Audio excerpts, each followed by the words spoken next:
Okay, the last thing we're going to talk about this week is social cognition. So thinking and how kind of our society, our culture can influence that. So an attitude is your tendency to respond positively or negatively toward something, towards people, towards ideas, whatever. We all have attitudes towards things, things we like, things we don't like, things that we gravitate towards, don't gravitate towards. I like this, I don't like that. I prefer this to that, right? We all have attitudes. And when something's presented to us that we have an attitude about, we tend to respond either positively, because we have a positive attitude towards it, or negatively, because we have a not so great attitude towards it. Right? If someone likes sushi and the new sushi place opens up, they're like, woohoo, yay, another sushi place. If you hate sushi, a new sushi place opens up, you're like, oh God, not another one of those restaurants, because you have an attitude about sushi, right? And usually when we say attitude, it's like, the worst thing, but it's just your normal way of responding to things. Now, your attitudes have been shaped by your experiences in your life, where you were raised, who you were raised by, the cultures you were raised in, the people you were raised around, all of these things contribute to the attitudes that you have about things. Changing an attitude is extremely difficult. So we're going to talk about that as well. And that's how we're going to end this week's lecture. And you are going to have a video to watch at the end of this lecture. All right, so attitudes have three components to them. They have an affective, a cognitive, and a behavioral component. So the affective component is, your affect is your kind of like your emotional part of it. So like this guy, this guy likes country music, right? It's your kind of emotional response to something. You either like it or you dislike it, right? I love it or I hate it. That's your affective response to something.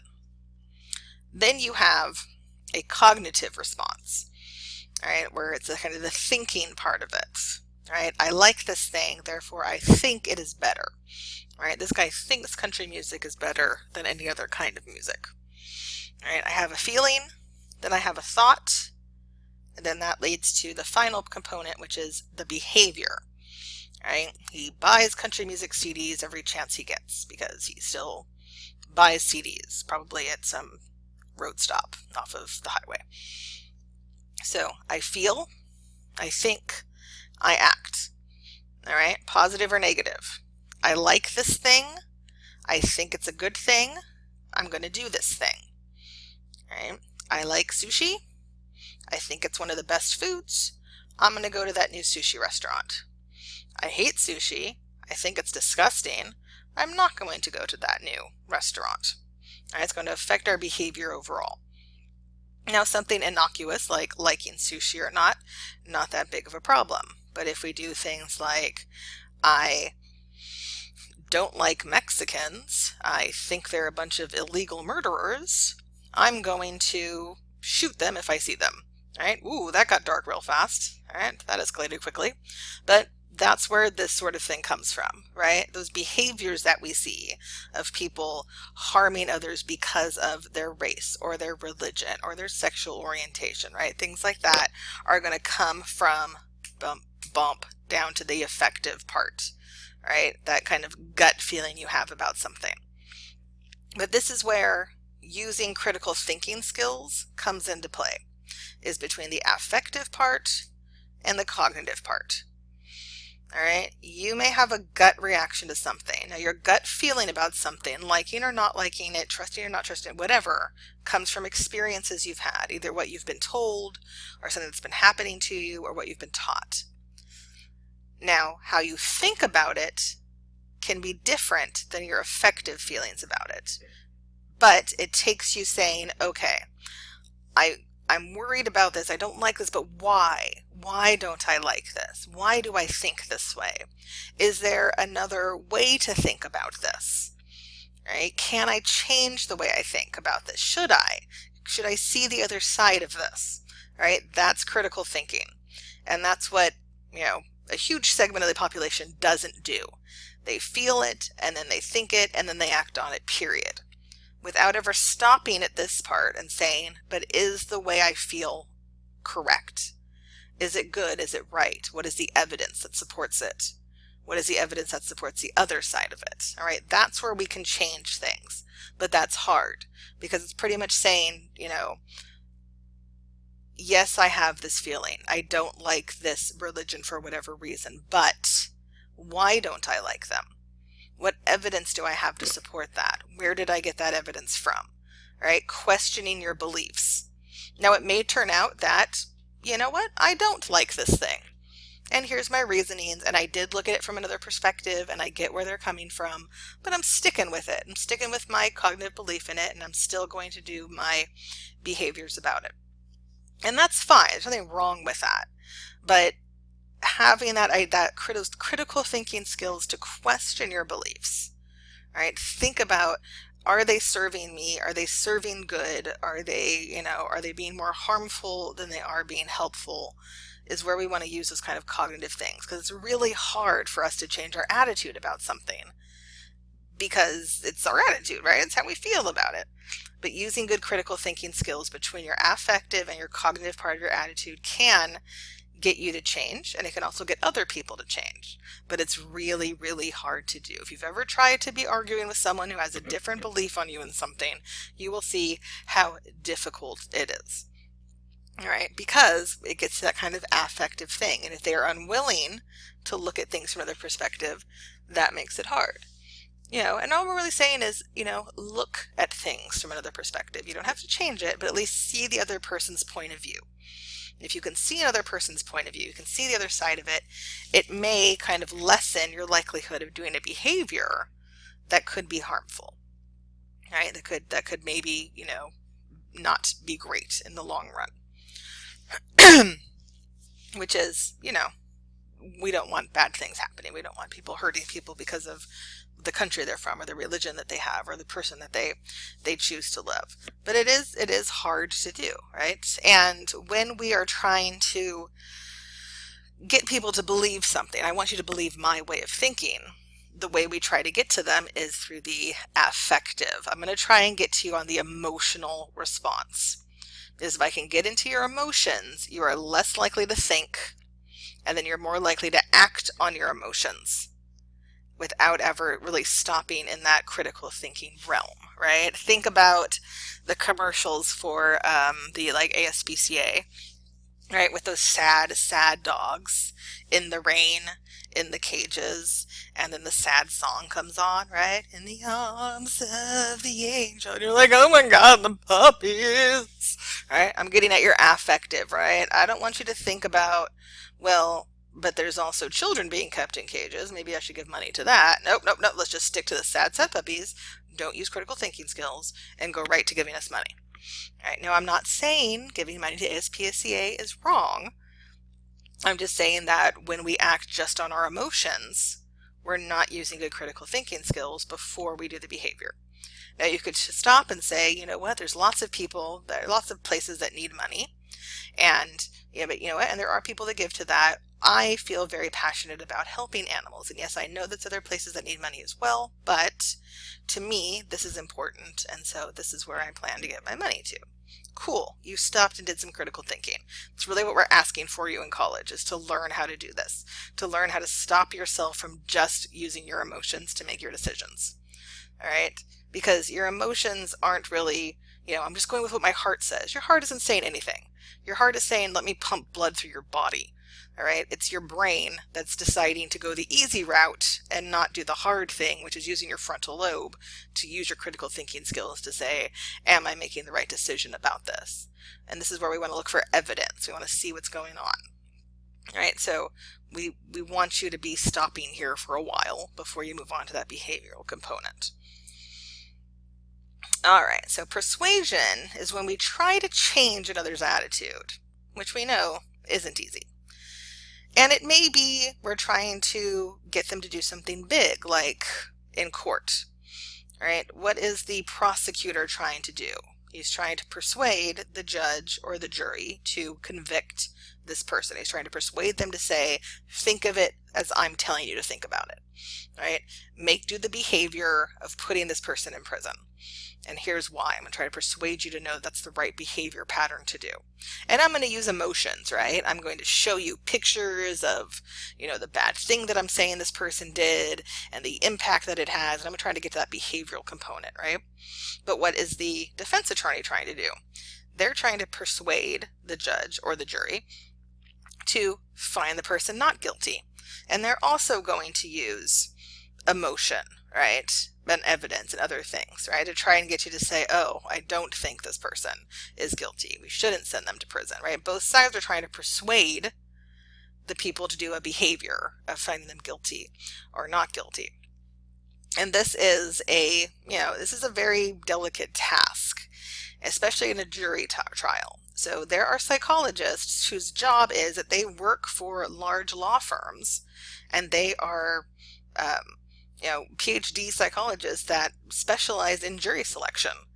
And they go and they decide who are the best people to be on a jury. They look to see, who are we defending and who's going to be most sympathetic? Who can we persuade the easiest? Right? Should we should have more women or men on the jury, younger people or older people, more white people, black people, Asian people, Hispanic people, like, what would the makeup be, which would be most likely to be able to persuade them to get to the outcome that we want. All right? It's an actual job that people do that make them tons of money. And it just is, the psychology of figuring out the best way to persuade people.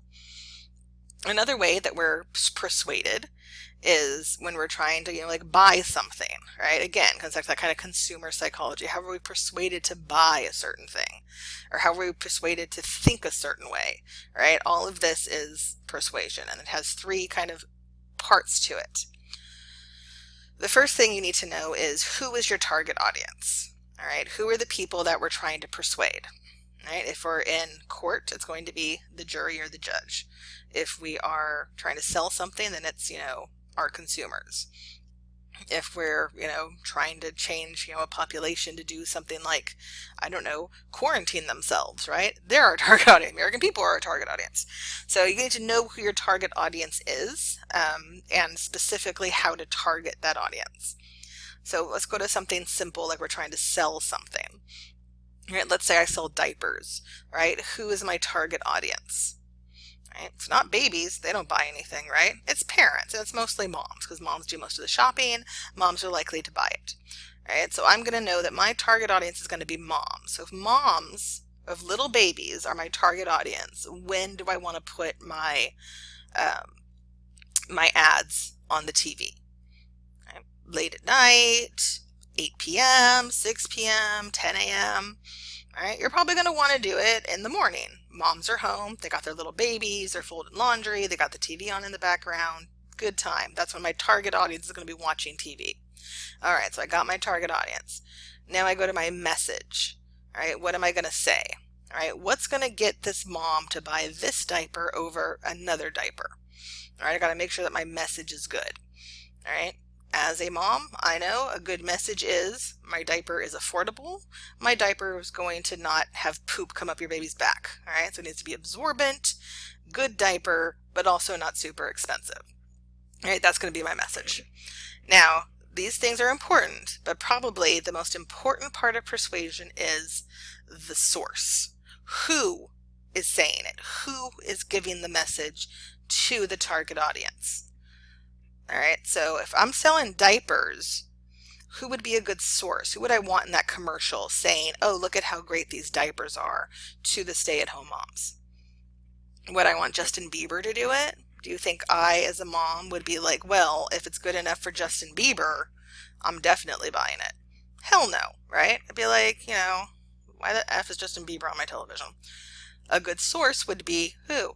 Another mom, right? Maybe we'll go with celebrity mom that I can relate to, right? Someone you can relate to. It's someone that we know maybe has some influence, who's used the product, who knows what they're talking about. All right, that's the source. When the source is good and matches and they're like me, quote unquote, right? I can identify with them. Then I'm going to listen to the message. If the source is not like me, all right, if the source is Justin Bieber, I'm not going to listen to his message. So even if the message is good and I've got the right target audience, if I don't have a good source, Boom, nothing's happening. You're not going to persuade me to buy these, these Love's diapers, Justin Bieber. Right? The source is important. This is why when you watch commercials, right? Think about what commercials are on at what time of day. Right? At nighttime, around 8, 9, 10 o'clock, we're more likely to have commercials for luxury cars and things that people who have jobs are likely to buy. In the mornings, who's home? Stay-at-home moms, old people. So we're going to see a lot of things for babies, little kids, cleaning supplies. We're going to see a lot of old people type commercials for diabetic supplies and catheters and life insurance, right? Also, who's home during the day? People without jobs. So, well, right now everyone's home during the day, but you're more likely to see things for University of Phoenix and, ITT Technical Institutes and things like that, because those are the people who are there, right? Really late at night, you're going to have more like stoners. So there'll be a lot of Cheetos commercials and condom commercials and things like that, because that's when my target audience is there. And then we're going to separate it by who's watching this channel or that channel, right? Just like how, YouTube or anyone else is going to target you based on what type of things you're watching, who's likely to be doing that. So that's, kind of how we're going to start selling you. And we're going to make sure that the message makes sense and it's something you want to hear and that it comes from that source that you want to hear it from. All right. If it's, old people, short-term life insurance, the source is usually like an older person talking, right? If they're selling like life insurance, sometimes the source, the person in the commercial, is like, the lady who's like, oh, did you hear about, Joanne? She died and her kids didn't have enough for her funeral. Ugh, I don't want that to happen to me. Right? And the message is, oh crap, you're going to leave your kids with debt and they can't afford your funeral. I don't want to hear that message. Is scary. That's going to get me to buy life insurance. And the source needs to make sense. Again, if it's Justin Bieber saying, yo, grandma, buy some life insurance, they're not going to listen. All right? The source is very important. Once the source matches the target audience, then the message will be heard. All right, so I want you to watch a pretty short little video clip. So I want you to stop the lecture after I finish up here. So right underneath this is going to be a clip for the Years of Living Dangerously. It's a a little mini series that they did on global warming. And I want you just to skip forward. You're going to get almost to the end to the 49th minute. All right, so start at minute 49. And what you're going to be looking at is the actor Don Cheadle is here in Texas. And as many of you may remember, not that long ago, we had a really bad drought in Texas, which caused a lot of people to lose their jobs, and it hurt the agricultural industry. But also in Texas, there's a very large group of people that don't believe in global warming, right? Or that we have anything to do with it.